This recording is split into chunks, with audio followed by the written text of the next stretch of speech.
नमस्कार दोस्तों, स्वागत है आपका हमारे चैनल स्टडी ऑल में। जी हाँ दोस्तों, आपके एग्जाम की तैयारी एमपी टेट वर्ग 3 की तैयारी के लिए दोस्तों हम लगातार मॉडल पेपर लेकर आ रहे हैं। दोस्तों गणित पेडागोजी, बाल विकास, हिंदी, पर्यावरण पेडागोजी, इस सभी के क्वेश्चन हम लगातार लेकर आ रहे हैं। दोस्तों सभी क्वेश्चन हमारे सिलेक्टेड होते हैं, तो वीडियो को अंत तक जरूर देखिएगा दोस्तों। अगर वीडियो पसंद आए तो लाइक और शेयर जरूर कीजिएगा। और हाँ दोस्तों, अगर आप चैनल पर अभी भी नए हैं तो चैनल को सब्सक्राइब कर लीजिए और बेल आइकन पर प्रेस कर लीजिए ताकि न्यू वीडियो की अपडेट्स आपको मिलती रहे और कोई भी क्वेश्चन आपसे ना छूटे। दोस्तों चलिए देखते हैं आज का मॉडल पेपर में प्रश्न कौन कौन से हैं। सभी क्वेश्चन सिलेक्टेड क्वेश्चन दोस्तों पहले भी एग्जाम में पूछे जा चुके हैं, जिससे प्रबल संभावना बनती है दोस्तों कि आपके एग्जाम में जरूर पूछे जाएंगे। तो चलिए पहला क्वेश्चन देखते हैं आज का।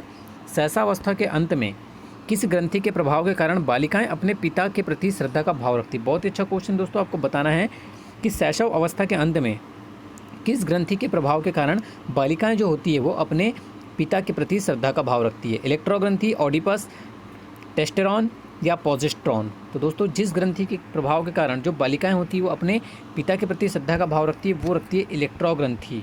कौन सी ग्रंथि? इलेक्ट्रोग्रंथि के प्रभाव के कारण। ठीक है, तो आपको याद रखना ऑप्शन नंबर फर्स्ट, इलेक्ट्रोग्रंथि। नेक्स्ट क्वेश्चन की ओर बढ़ते हैं दोस्तों। सभी क्वेश्चन बहुत ही इंपॉर्टेंट होंगे।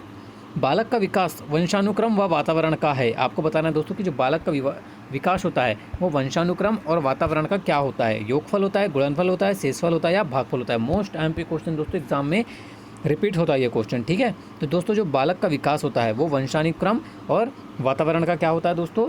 गुणनफल होता है। क्या होता है? वंशानुक्रम और वातावरण का गुणनफल होता है। याद रखिएगा, तो ऑप्शन नंबर सेकंड आपका आंसर हो जाएगा गुणनफल। बहुत ही इंपॉर्टेंट क्वेश्चन है। क्वेश्चन नंबर 3 देखते हैं।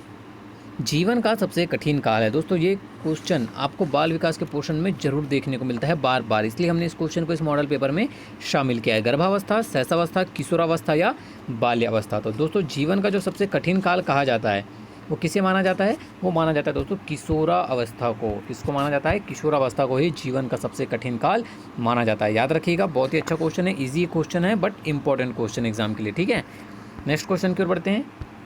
बालक के अस्थायी दांतों की संख्या होती है 12, 15, 25 या 20। तो दोस्तों बालक के जो अस्थायी दांत होते हैं वो टोटल कितने होते हैं? 20 होते हैं। ठीक है, कितने होते हैं? बालक के अस्थायी दांतों की संख्या होती है 20। तो ऑप्शन नंबर 4 आपका आंसर हो जाएगा। याद रखिएगा कि बालक के जो अस्थायी दांतों की संख्या होती है वो कितनी होती है? 20 होती है। ठीक है, क्वेश्चन नंबर 5 है। जन्म के समय बालक का भार होता है। मोस्ट टाइम पे क्वेश्चन है दोस्तों, एग्जाम में बार बार रिपीट होता है ये क्वेश्चन कि जन्म के समय बालक का भार कितना होता है?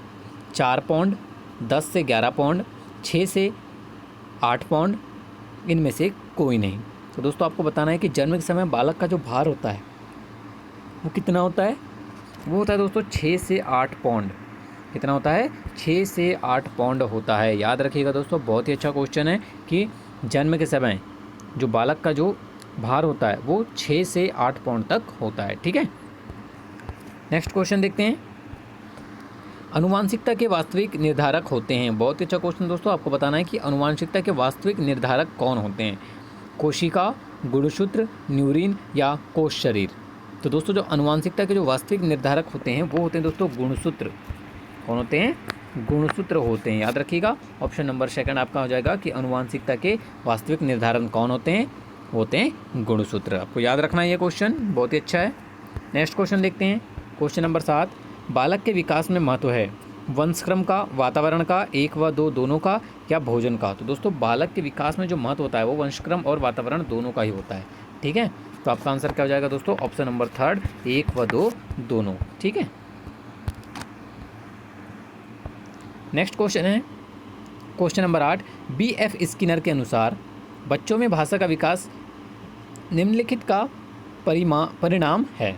और आपको बताना है दोस्तों कि BF स्किनर के अनुसार बच्चों में जो भाषा का विकास होता है वो किसका परिणाम होता है? व्याकरण में प्रशिक्षण का परिणाम होता है, अनुकरण तथा पुनर्बलन का परिणाम होता है, अंतजीत योग्यताएं का परिणाम होता है या परिपक्वन का परिणाम होता है। तो दोस्तों स्किनर के अनुसार बच्चों में जो भाषा का विकास होता है वो किसका परिणाम होता है? अनुकरण तथा पुनर्बलन का। किसका होता है दोस्तों? अनुकरण तथा पुनर्बलन का परिणाम होता है। याद रखिएगा, बच्चों में भाषा का विकास। नेक्स्ट क्वेश्चन देखते हैं। क्वेश्चन नंबर 9 है। जिस प्रक्रिया में व्यक्ति मानव कल्याण के लिए परस्पर निर्भर रहकर व्यवहार करना सीखता है वह प्रक्रिया कौन सी है? बहुत ही अच्छा क्वेश्चन है दोस्तों कि वह प्रक्रिया जिसमें व्यक्ति मानव कल्याण के लिए परस्पर निर्भर रहकर व्यवहार करना सीख जाता है, वह प्रक्रिया कहलाती है आपकी सामाजिकरण। कौन सी प्रक्रिया कहलाती है दोस्तों? वो सामाजिकरण कहलाती है। ठीक है, याद रखिएगा, ऑप्शन नंबर सेकंड आपका आंसर हो जाएगा सामाजिकरण। चलिए नेक्स्ट क्वेश्चन की ओर बढ़ते हैं। नेक्स्ट क्वेश्चन है आपका, सृजनशील बालकों का लक्षण है। अब आपको बताना है दोस्तों कि जो बालक सृजनशील होते हैं उनके क्या लक्षण होते हैं? जिज्ञासा, समस्याओं के प्रति सजगता का अभाव, गतिशील चिंतन का अभाव या अनमनीयता। दोस्तों जो सृजनशील बालकों के जो लक्षण होते हैं वो होता है उनमें जिज्ञासा होती है। ठीक है, किसी भी चीज़ को करने की या जानने की क्या होती है? उनमें जिज्ञासा होती है। ठीक है, तो याद रखिएगा सृजनशील बालकों का जो लक्षण होता है, प्रमुख लक्षण, वो होता है जिज्ञासा। नेक्स्ट क्वेश्चन देखते हैं। क्रोध संवेग के कारण उत्पन्न प्रवृत्ति है। बहुत ही अच्छा क्वेश्चन है दोस्तों, इंपॉर्टेंट क्वेश्चन है, एग्जाम में रिपीट होता है बार बार। दोस्तों ये क्वेश्चन याद रखिएगा कि क्रोध संवेग के कारण उत्पन्न प्रवृत्ति कौन सी है? आत्मगौरव, अधिकार, युयुत्सा या दंड। तो दोस्तों क्रोध संवेग के कारण जो उत्पन्न प्रवृत्ति है वो है आपकी युयुत्सा। कौन सी है? युयुत्सा है। याद रखिएगा, ऑप्शन नंबर थर्ड आपका आंसर हो जाएगा। चलिए नेक्स्ट क्वेश्चन देखते हैं। समान आयु स्तर के बालक बालिकाओं का बौद्धिक स्तर भिन्न भिन्न होता है, यह कथन किसका है? अब आपको बताना है दोस्तों कि समान आयु स्तर के जो बालक और बालिकाएं होती है उनका बौद्धिक स्तर जो होता है वो अलग अलग होता है। यह कथन किसके द्वारा दिया गया है? हल, स्टैनले हॉल, गैसेल या हरलॉक। तो दोस्तों यह कथन जिसके द्वारा दिया गया है वो है दोस्तों हरलॉक के द्वारा दिया गया है। हरलॉक ने कहा था कि समान आयु स्तर के जो बालक और जो बालिकाएं होती है, लड़का और लड़की, उनका बौद्धिक स्तर भी क्या होता है? अलग अलग होता है। ठीक है, याद रखिएगा, तो ऑप्शन नंबर 4 आपका आंसर हो जाएगा। चलिए नेक्स्ट क्वेश्चन की ओर बढ़ते हैं। नैतिक मूल्यों का विकास किया जा सकता है। अब आपको बताना है दोस्तों कि नैतिक मूल्यों का विकास कैसे किया जा सकता है? यदि अध्यापक उन पर आचरण करे तब, बार बार मूल्यों की बात करे तब, महान व्यक्तियों की कहानियाँ सुनाएं तब, या देवी देवताओं की बात करे तब। तो दोस्तों नैतिक मूल्यों का विकास तभी किया जा सकता है यदि अध्यापक स्वयं उन पर आचरण करे, तभी नैतिक मूल्यों का विकास किया जा सकता है। ठीक है, जब अध्यापक स्वयं उन पर आचरण करेगा तब। तो आपका आंसर क्या हो जाएगा? Option number first. ठीक है, नेक्स्ट क्वेश्चन देखते हैं। अभिवृद्धि शब्द का प्रयोग किया जाता है। अब आपको बताना है दोस्तों कि जो अभिवृद्धि शब्द है इसका प्रयोग किसके लिए किया जाता है? बालक के मानसिक विकास के लिए, बालक के शारीरिक विकास के लिए, बालक के सामाजिक विकास के लिए, या बालक के मानसिक और सामाजिक विकास दोनों के लिए। तो दोस्तों अभिवृद्धि शब्द का जो प्रयोग है वो बालक के शारीरिक विकास के लिए किया जाता है। याद रखिएगा, बहुत ही अच्छा क्वेश्चन है दोस्तों, बार बार एग्जाम में पूछा जाता है क्वेश्चन। ठीक है, तो क्वेश्चन नंबर 14 का आंसर होगा ऑप्शन नंबर सेकेंड, बालक के शारीरिक विकास के लिए। चलिए 15 नंबर क्वेश्चन देखते हैं। कौन सा अवसर किशोरों की आवश्यकता है? वाद विवाद, तर्क, चर्चा या सभी। तो दोस्तों निम्नलिखित में से जो अवसर किशोरों की जो आवश्यकता है वो वाद विवाद भी है, तर्क भी है और चर्चा भी। ये तीनों ही अवसर जो होते हैं किशोरों की आवश्यकता होती है। तो आपका आंसर क्या हो जाएगा दोस्तों? ऑप्शन नंबर 4 सभी। ठीक है, नेक्स्ट क्वेश्चन की ओर बढ़ते हैं। क्वेश्चन नंबर 16 है, चिंतनशील सोच की चर्चा इनमें से किसने की है? बहुत ही अच्छा क्वेश्चन दोस्तों, आपको बताना है कि चिंतनशील सोच की चर्चा इनमें से किसने की है? ड्यूवी ने, रॉश ने, वुडवर्थ ने या ड्रेवर ने। मोस्ट टाइम क्वेश्चन दोस्तों, आपको याद रखना है कि चिंतनशील सोच की जो चर्चा है वो ड्यूवी के द्वारा की गई है। ठीक है, किसके द्वारा की गई है? ड्यूवी के द्वारा की गई। तो ऑप्शन नंबर फर्स्ट आपका आंसर हो जाएगा। ठीक है, नेक्स्ट क्वेश्चन की ओर बढ़ते हैं। नेक्स्ट क्वेश्चन है आपका, अनुभव द्वारा व्यवहार में परिवर्तन होना ही अधिगम है। आपको बताना है कि अनुभव द्वारा व्यवहार में परिवर्तन होना ही अधिगम है। अधिगम की यह परिभाषा किसने दी है? गेट्स व अन्य, बर्नहॉस्ट, E.L. पील या स्किनर। तो दोस्तों उपरोक्त परिभाषा जो है कि अनुभव द्वारा व्यवहार में परिवर्तन होना ही अधिगम है, ये दी गई है गेट्स व अन्य के द्वारा। ठीक है, तो आपका आंसर क्या हो जाएगा दोस्तों? Option number first. चलिए 18 नंबर क्वेश्चन देख लेते हैं। सीखने की प्रथम अवस्था में सीखने की गति होती है। अब आपको बताना है दोस्तों कि सीखने की जो प्रथम अवस्था होती है या प्राथमिक अवस्था जो होती है उसमें सीखने की गति जो है वो कैसी होती है? तेज होती है, धीमी होती है, सामान्य होती है या कोई नहीं। तो दोस्तों सीखने की प्रथम अवस्था में जो सीखने की गति होती है वो धीमी होती है। कैसी होती है दोस्तों? धीमी होती है। ठीक है, तो याद रखिएगा, ऑप्शन नंबर सेकंड आपका आंसर हो जाएगा कि सीखने की जो प्राथमिक अवस्था रहती है उसमें जो सीखने की गति होती है वो धीमी रहती है। ठीक है, क्वेश्चन नंबर 19, निम्न में से कौन सी एक अंतःस्रावी ग्रंथि नहीं है? अब आपको बताना है दोस्तों कि 4 ऑप्शन में से कौन सी अंतःस्रावी ग्रंथि के अंतर्गत नहीं आती है। एड्रिनल ग्रंथि, लार ग्रंथि, पीयूष ग्रंथि, थायराइड ग्रंथि। तो दोस्तों आपको बता दूं कि एड्रिनल ग्रंथि, पीयूष ग्रंथि और थायराइड ग्रंथि ये तीनों ही आपकी अंतःस्रावी ग्रंथि है। ठीक है, जो लार ग्रंथि है जो लार ग्रंथि है ये आपकी अंतःस्रावी ग्रंथि के अंतर्गत नहीं आती है, इसलिए आपका आंसर क्या हो जाएगा दोस्तों, ऑप्शन नंबर सेकंड आपका आंसर हो जाएगा। ठीक है, नेक्स्ट क्वेश्चन की ओर बढ़ते हैं। क्वेश्चन नंबर 20 देख लेते हैं। क्वेश्चन नंबर 20 है, निम्न में से कौन सा कारक प्रशिक्षण के हस्तांतरण में मदद नहीं करता। आपको बताना दोस्तों कि वह कौन सा कारक है जो प्रशिक्षण या अधिगम के हस्तांतरण में मदद नहीं करता है।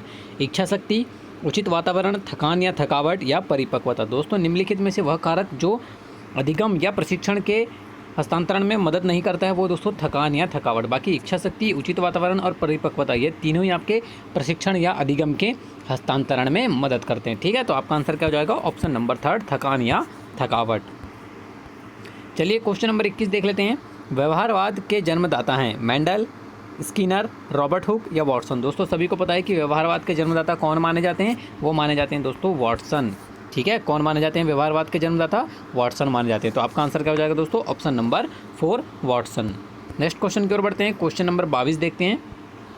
पूर्व अनुभव के आधार पर संवेदना को अर्थ प्रदान करना कहलाता है। बहुत ही अच्छा क्वेश्चन है दोस्तों कि पूर्व अनुभव के आधार पर संवेदना को प्रदान करना, संवेदना को अर्थ प्रदान करना क्या कहलाता है। संवेदना, अभिप्रेरणा, प्रत्यक्ष ज्ञान या कल्पना। तो दोस्तों आप सभी को पता होना चाहिए कि पूर्व अनुभव के आधार पर संवेदना को अर्थ प्रदान करना क्या कहलाता है, वो कहलाता है दोस्तों प्रत्यक्ष ज्ञान कहलाता है। याद रखिएगा क्या कहलाता है, प्रत्यक्ष ज्ञान कहलाता है। तो ऑप्शन नंबर थर्ड आपका आंसर हो जाएगा। मोस्ट एमपी क्वेश्चन है, याद रखिएगा दोस्तों।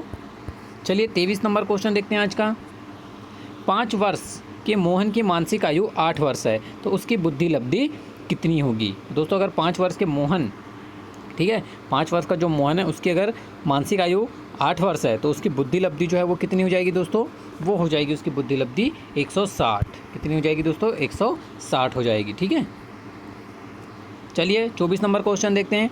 पिछड़े बच्चों के लिए शैक्षिक लब्धि की अवधारणा किसने दी। बहुत ही अच्छा क्वेश्चन है दोस्तों, मोस्ट एमपी क्वेश्चन है कि पिछड़े बच्चों के लिए शैक्षिक लब्धि की अवधारणा किसके द्वारा दी गई है। गार्डन, सीरियल बर्ट, शोनेल या बर्टन हॉल के द्वारा। तो दोस्तों पिछड़े बच्चों के लिए जो शैक्षिक लब्धि की अवधारणा दी गई है वो दी गई है आपके सीरियल बर्ट के द्वारा।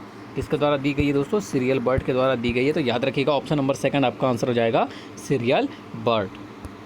25 नंबर क्वेश्चन है, निम्न में से कौन सा एक उत्तम परीक्षण की विशेषताओं से भिन्न है। बहुत ही अच्छा क्वेश्चन है दोस्तों, आपको बताना है कि निम्नलिखित में से कौन सा एक ऐसा है जो उत्तम परीक्षण की विशेषताओं से भिन्न है या अलग है।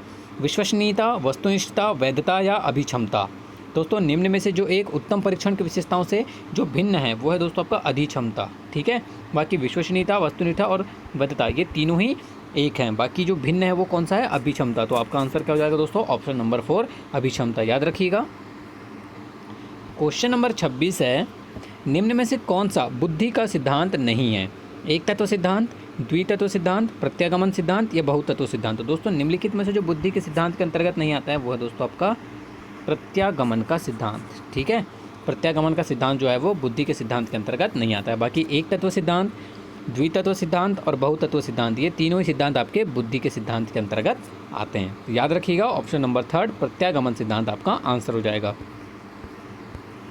क्वेश्चन नंबर 27 है, पियाजे के अनुसार संज्ञानात्मक विकास का द्वितीय अवस्था है। बहुत ही अच्छा क्वेश्चन दोस्तों, आपको बताना है कि पियाजे के अनुसार संज्ञानात्मक विकास की द्वितीय अवस्था कौन सी है। पूर्व संक्रिया अवस्था, ज्ञानेंद्रिय अवस्था, पूर्व संक्रिया की अवस्था या मूर्त संक्रिया की अवस्था। तो दोस्तों पियाजे के अनुसार जो संज्ञानात्मक विकास की जो द्वितीय अवस्था है वो कौन सी है दोस्तों, पूर्व संक्रियात्मक अवस्था या पूर्व संक्रिया की अवस्था जो है वो पियाजे के अनुसार संज्ञानात्मक विकास की द्वितीय स्तंभ मानी जाती है। तो आपका आंसर क्या हो जाएगा, ऑप्शन नंबर फर्स्ट।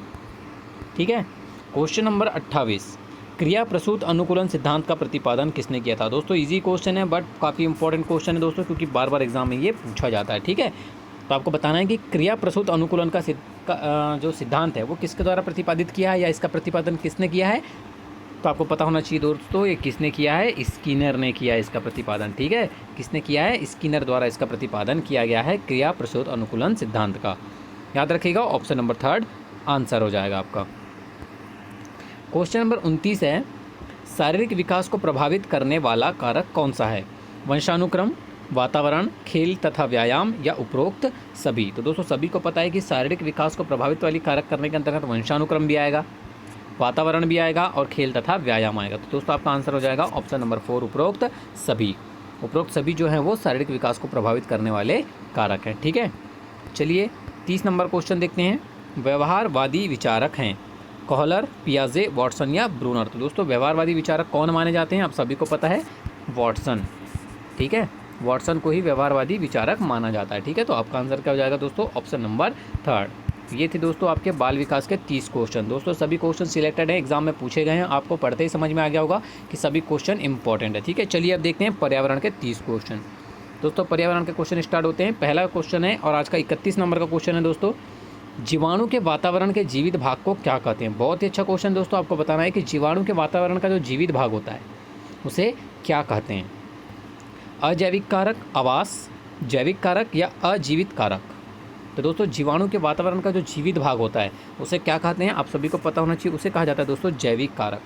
क्या कहा जाता है, जैविक कारक। तो ऑप्शन नंबर 3 आपका आंसर हो जाएगा कि जीवाणु के वातावरण के जीवित भाग को जैविक कारक कहते हैं। ठीक है, 32 नंबर क्वेश्चन है, पृथ्वी तल पर उस काल्पनिक रेखा को क्या कहते हैं जो 180 डिग्री मेरिडियम यामोत्तर पर खींची है। बहुत ही अच्छा क्वेश्चन दोस्तों, एग्जाम में रिपीट होता है ये क्वेश्चन बार बार, इसलिए हमने इस मॉडल पेपर में इस क्वेश्चन को शामिल किया। ठीक है, आपको बताना है कि पृथ्वी तल पर उस काल्पनिक रेखा को क्या कहते हैं जो 180 डिग्री मेरिडियम यामोत्तर पर खींची है। कर्क रेखा, अंतर्राष्ट्रीय तिथि रेखा, विषुवत रेखा या प्रधान यामोत्तर रेखा। तो दोस्तों उस रेखा को कहा जाता है अंतर्राष्ट्रीय तिथि रेखा।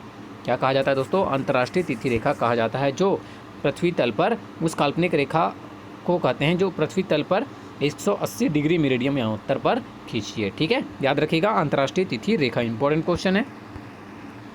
33 नंबर क्वेश्चन है, खाद्य श्रृंखला द्वारा घातक रसायनों की निरंतर बढ़ती मात्रा कहलाती है। बहुत ही अच्छा क्वेश्चन दोस्तों, आपको बताना है कि खाद्य श्रृंखला द्वारा जो घातक रसायन होते हैं उनकी जो मात्रा है, निरंतर बढ़ती मात्रा को क्या कहते हैं या क्या कहलाती है।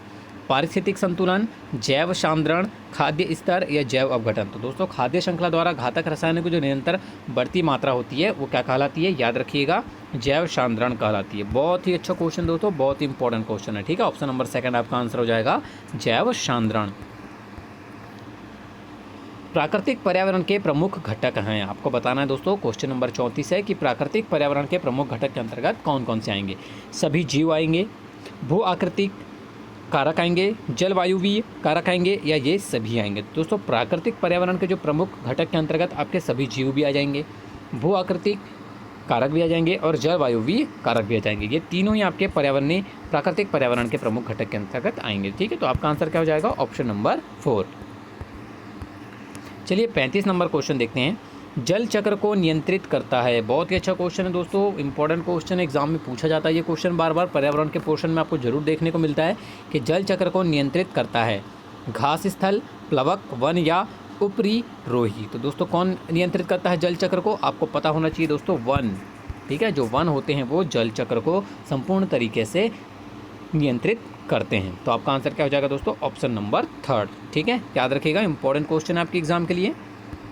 36 नंबर क्वेश्चन है, इंसुलिन की रासायनिक प्रकृति है विटामिन, वसा, प्रोटीन या कार्बोहाइड्रेट। अब आपको बताना है दोस्तों कि इंसुलिन की रासायनिक प्रकृति होती है वो होती है दोस्तों प्रोटीन। ठीक है, इंसुलिन की जो रासायनिक प्रकृति है वो क्या है, प्रोटीन है। तो ऑप्शन नंबर 3 आपका आंसर हो जाएगा, याद रखिएगा। चलिए क्वेश्चन नंबर 37 देख लेते हैं आज का क्या है, पेड़ों की कटाई घटाती है मृदा अपरदन, वर्षा, भूस्खलन या ये सभी। तो दोस्तों पेड़ों की जो कटाई होती है, जिससे हम पेड़ काटते हैं तो उससे क्या क्या घटता है दोस्तों, वो है वर्षा। ठीक है, क्या होता है, वर्षा, मृदा अपरदन, भूस्खलन, ये सभी पेड़ों की कटाई से होते हैं। ठीक है, तो आपका आंसर क्या हो जाएगा दोस्तों, ऑप्शन नंबर 4। ठीक है, याद रखिएगा ऑप्शन नंबर 4, ये सभी आपका आंसर हो जाएगा। नेक्स्ट क्वेश्चन देखते हैं, दही निर्माण हेतु कौन सूक्ष्मजीवी उत्तरदायी है, लैक्टोबैलिसिस, एस्परजीलस, स्ट्रेप्टोकोकस या रेट्रोवायरस। तो दोस्तों दही के निर्माण के लिए जो सूक्ष्म जीव उत्तरदायी है वो कौन सा है, आप सभी को पता होना चाहिए कौन सा है दोस्तों, वो ऑप्शन नंबर 1 लैक्टोबैलिसिस। ठीक है, कौन सा है, लैक्टोबैसिलस। तो आपका आंसर क्या हो जाएगा, ऑप्शन नंबर 1। क्वेश्चन नंबर 39 है, पर्यावरण शिक्षा में समस्या समाधान विधि का गुण है लक्ष्य केंद्रित विधि, सृजनात्मक विधि, चयनात्मक विधि या ये सभी। तो दोस्तों पर्यावरण शिक्षा में जो समस्या समाधान विधि का जो गुण होता है वो कौन सा है दोस्तों, लक्ष्य केंद्रित विधि भी, सृजनात्मक विधि भी और चयनात्मकता भी। ठीक है, तो आपका आंसर क्या हो जाएगा, ऑप्शन नंबर 4, याद रखिएगा। नेक्स्ट क्वेश्चन देखते हैं, क्वेश्चन नंबर 40, पौधों का अर्धसूत्री विभाजन होता है। मोस्ट टाइम क्वेश्चन दोस्तों, एग्जाम में जरूर पूछा जाता है ये क्वेश्चन, ठीक है, कि पौधों का जो अर्धसूत्री विभाजन होता है वो किस में होता है? मूल शीर्ष में, तने में, परागकोश में या परागकण में? तो दोस्तों याद रखिएगा, पौधे का जो अर्धसूत्री विभाजन होता है वो परागकोश में होता है। कहाँ होता है दोस्तों? परागकोश में होता है। बहुत ही इंपॉर्टेंट क्वेश्चन दोस्तों, आपको एग्जाम में देखने ही मिलता है ये क्वेश्चन, ठीक है, याद रखिएगा। चलिए 41 नंबर क्वेश्चन देख लेते हैं। चिपको नारा पारिस्थितिक तंत्र की स्थायी अर्थव्यवस्था है, किसने गढ़ा था? आपको बताना है दोस्तों कि यह जो नारा है वो किसने गढ़ा था? चांद प्रसाद भट्ट, श्याम प्रसाद बहुगुणा, सुंदरलाल बहुगुणा या बचनी देवी? तो दोस्तों यह जो गढ़ा था, यह नारा किसने गढ़ा था? यह गढ़ा था दोस्तों आपके सुंदरलाल बहुगुणा ने, ठीक है। तो आपका आंसर क्या हो जाएगा? Option number 3। चलिए नेक्स्ट क्वेश्चन देखते हैं, क्वेश्चन नंबर 42। पर्यावरणीय असंतुलन का कारण है पर्यावरणीय चेतना का अभाव, भौतिकवादी सोच, भोगवादी प्रवृत्ति या ये सभी? तो दोस्तों जो पर्यावरणीय असंतुलन का जो कारण है उसके अंतर्गत आएगा आपका पर्यावरणीय चेतना का अभाव भी, भौतिकवादी सोच भी और भोगवादी प्रवृत्ति भी। ये तीनों ही आपके पर्यावरण असंतुलन के कारण है। तो आपका आंसर क्या हो जाएगा दोस्तों? ऑप्शन नंबर 4 ये सभी, ठीक है। नेक्स्ट क्वेश्चन देखते हैं, क्वेश्चन नंबर 43। आसपास के वातावरण में पशुओं और पौधों के संबंध के अध्ययन को क्या कहा जाता है? आपको बताना दोस्तों कि आसपास के वातावरण में जो पशु और पौधे रहते हैं उनके संबंध के अध्ययन को क्या कहा जाता है? पारिस्थितिक विज्ञान, नृजाति विज्ञान, वंशावली विज्ञान या प्रतिभा शास्त्र? दोस्तों आसपास के वातावरण में पशुओं और पौधों के संबंध के अध्ययन को क्या कहा जाता है? सभी को पता है दोस्तों, क्या कहा जाता है? पारिस्थितिक विज्ञान कहा जाता है, ठीक है। क्या कहा जाता है? पारिस्थितिक विज्ञान कहा जाता है। तो ऑप्शन नंबर फर्स्ट आपका आंसर हो जाएगा। चलिए नेक्स्ट क्वेश्चन की ओर बढ़ते हैं, क्वेश्चन नंबर 44 है। निम्न में से किसे अजैविक पर्यावरण के एक भाग के रूप में नहीं माना जाता है? वायु, पौधे, पानी या मिट्टी? तो दोस्तों निम्नलिखित में से वह जिसे अजैविक पर्यावरण के एक भाग के रूप में नहीं माना जाता है वो है दोस्तों आपका पौधे, ठीक है। ये किस में आते हैं? पर्यावरण के जैविक पर्यावरण के एक भाग के रूप में आते हैं, ठीक है। तो आपका आंसर क्या हो जाएगा? ऑप्शन नंबर 2 पौधे। नेक्स्ट क्वेश्चन देखते हैं, ह्यूमस निर्माण में कौन सहायक है? बहुत ही अच्छा क्वेश्चन दोस्तों, आपको बताना है कि ह्यूमस निर्माण में कौन सा सहायक होता है? अपघटक, उत्पादक, उपभोक्ता या ये सभी? तो दोस्तों ह्यूमस के निर्माण में जो सहायक होते हैं वो होते हैं आपके अपघटक। याद रखिएगा दोस्तों, ये भी क्वेश्चन बार बार एग्जाम में रिपीट होता है, ठीक है, कि ह्यूमस निर्माण में कौन सहायक होते हैं? अपघटक सहायक होते हैं। नेक्स्ट क्वेश्चन देखते हैं, अत्यधिक चारण का परिणाम है मृदा प्रदूषण, जलवायु परिवर्तन, मृदा अपरदन या इनमें से कोई नहीं? तो दोस्तों अत्यधिक चारण का जो परिणाम होता है वो होता है दोस्तों आपका मृदा अपरदन, ठीक है। अत्यधिक जो चारण होता है उसके कारण मृदा अपरदन होता है। तो आपका आंसर क्या हो जाएगा? Option number 3। चलिए 47 नंबर क्वेश्चन देख लेते हैं। गिर राष्ट्रीय पार्क किस राज्य में स्थित है? आपको बताना है दोस्तों कि जो गिर राष्ट्रीय उद्यान या गिर राष्ट्रीय पार्क जो है वो किस राज्य या किस स्टेट में स्थित है? गुजरात, राजस्थान, मध्य प्रदेश या महाराष्ट्र? तो दोस्तों आपको पता होना चाहिए कि जो गिर राष्ट्रीय पार्क है वो गुजरात में स्थित है। कहाँ स्थित है? गुजरात में स्थित है, ठीक है। तो आपका आंसर क्या हो जाएगा दोस्तों? Option number 1। 48 नंबर क्वेश्चन है, ध्रुव तारा कहा जाता है दक्षिणी तारे को, उत्तरी तारे को, पूर्वी तारे को या पश्चिमी तारे को? दोस्तों आपको पता होना चाहिए कि ध्रुव तारा किसे कहा जाता है? वो कहा जाता है दोस्तों उत्तरी तारे को, ठीक है। उत्तरी तारे को ही ध्रुव तारा कहा जाता है। तो आपका आंसर क्या हो जाएगा? ऑप्शन नंबर 2, ठीक है, ध्रुव तारा। नेक्स्ट क्वेश्चन देखते हैं, क्वेश्चन नंबर 49। पर्यावरण एक स्रोत है अधिगम का, औषधि का, ऊर्जा का या ये सभी का? तो दोस्तों जो पर्यावरण एक स्रोत माना जाता है वो अधिगम का भी स्रोत माना जाता है, औषधि का भी स्रोत माना जाता है और ऊर्जा का, ये तीनों का ही स्रोत माना जाता है आपका पर्यावरण। तो आपका आंसर क्या हो जाएगा दोस्तों? ऑप्शन नंबर 4, ठीक है। याद रखिएगा पर्यावरण किस किस का स्रोत है? अधिगम का भी, औषधि का भी और ऊर्जा का भी। चलिए 50 नंबर क्वेश्चन देखते हैं, टाइटन किस ग्रह का प्राकृतिक उपग्रह है? आपको पता होना चाहिए दोस्तों कि टाइटन किस ग्रह का प्राकृतिक उपग्रह है? वो है दोस्तों शनि ग्रह का, ठीक है। शनि ग्रह का प्राकृतिक उपग्रह है टाइटन, ठीक है। तो आपका आंसर क्या हो जाएगा? Option number 3। नेक्स्ट क्वेश्चन है, जैविक पर्यावरण में शामिल है उत्पादक, उपभोक्ता, अपघटक या उपरोक्त सभी? तो दोस्तों जो जैविक पर्यावरण में उत्पादक, उपभोक्ता और अपघटक ये तीनों ही शामिल होते हैं, ठीक है। जैविक पर्यावरण के अंतर्गत उत्पादक, उपभोक्ता और अपघटक तीनों ही शामिल होते हैं। तो आपका आंसर क्या हो जाएगा? Option number 4। सूर्य के निकटतम ग्रह कौन सा है? सभी को पता है दोस्तों कि सूर्य के सबसे निकटतम ग्रह कौन सा है? वो है दोस्तों आपका बुध ग्रह। ठीक है, सूर्य के सबसे निकटतम ग्रह है आपका बुध। नेक्स्ट क्वेश्चन देखते हैं। 53 नंबर क्वेश्चन है, निम्न में से कौन पर्यावरण के लिए हानिकारक है? प्लास्टिक, कागज, कपड़ा या धातु? दोस्तों जो पर्यावरण के लिए जो हानिकारक है वो है आपका प्लास्टिक। ठीक है, प्लास्टिक जो होता है दोस्तों वो पर्यावरण के लिए सबसे ज़्यादा हानिकारक माना जाता है। ठीक है, तो आपका आंसर क्या हो जाएगा? Option number first. 54 number question की ओर बढ़ते हैं। दक्षिणी गोलार्ध का सबसे लंबा दिन किस दिन होता है? आपको बताना है दोस्तों कि दक्षिणी गोलार्ध में सबसे लंबा दिन किस दिन होता है। आपको याद रखना है दोस्तों कि दक्षिणी गोलार्ध या उत्तरी गोलार्ध पूछा है आपको। ठीक है, इस चीज़ पे ध्यान देना है। यहाँ पर पूछा है दोस्तों दक्षिणी गोलार्ध का सबसे लंबा दिन 22 दिसंबर, 21 मार्च, 21 जून या 23 सितंबर। दोस्तों दक्षिणी गोलार्ध का जो सबसे लंबा दिन होता है, याद रखिएगा, वो होता है दोस्तों 22 दिसंबर। ठीक है, 22 दिसंबर। और उत्तरी गोलार्ध का ये सबसे छोटा दिन होता है। ठीक है, नेक्स्ट क्वेश्चन देखते हैं। भारत में कृषि को प्रभावित करने वाला मौसम का सबसे महत्वपूर्ण तत्व है। आपको बताना है दोस्तों कि भारत में जो कृषि को प्रभावित करने वाला मौसम का जो सबसे महत्वपूर्ण तत्व है वो कौन सा है? तापमान, पवन, वृष्टि या आर्द्रता? तो दोस्तों सभी को पता है कि भारत में जो कृषि को प्रभावित करने वाला मौसम का जो सबसे बड़ा तत्व है वो है वृष्टि या बरसात या वर्षा। ठीक है, जो कृषि को सबसे ज़्यादा प्रभावित करता है। तो आपका आंसर क्या हो जाएगा? Option number third. 56 number question है, इकोसिस्टम की सही परिभाषा क्या है? परस्पर क्रिया करने वाला जीव समुदाय और उसके वातावरण का संतुलित तंत्र, किसी स्थान का अजीवी घटक या पृथ्वी और वायुमंडल का क्षेत्र जहां जीव रहते हैं। तो दोस्तों इकोसिस्टम की जो सही परिभाषा है वह है आपकी जीव समुदाय और उसके वातावरण का संतुलित तंत्र। याद रखिएगा दोस्तों, मोस्ट टाइम क्वेश्चन है, एग्जाम में जरूर आपको पूछा जाता है ये क्वेश्चन। ठीक है, याद रखिएगा इकोसिस्टम की सही परिभाषा क्या होती है? जीव समुदाय और उसके वातावरण का संतुलित तंत्र ही इकोसिस्टम कहलाता है। चलिए 57 नंबर क्वेश्चन है आज का। मानव विकास के क्रम में 2 पैर पर चलने का सबसे बड़ा लाभ है। हाथ स्वतंत्र रूप से मस्तिष्क की आज्ञा अनुसार कार्य कर सकते हैं। शरीर को अच्छे प्रकार से आधार देना। शरीर का भार कम होना या अधिक तेज चाल। तो दोस्तों मानव विकास के क्रम में जो 2 पैर पर चलने का जो सबसे बड़ा लाभ है वो है दोस्तों कि हमारे जो हाथ रहते हैं वो स्वतंत्र रूप से मस्तिष्क के अनुसार या मस्तिष्क की आज्ञा अनुसार कार्य कर सकते हैं। ठीक है, यह सबसे बड़ा लाभ है मानव विकास के क्रम में 2 पैरों पर चलने का। ठीक है, याद रखिएगा, ऑप्शन नंबर फर्स्ट आंसर हो जाएगा।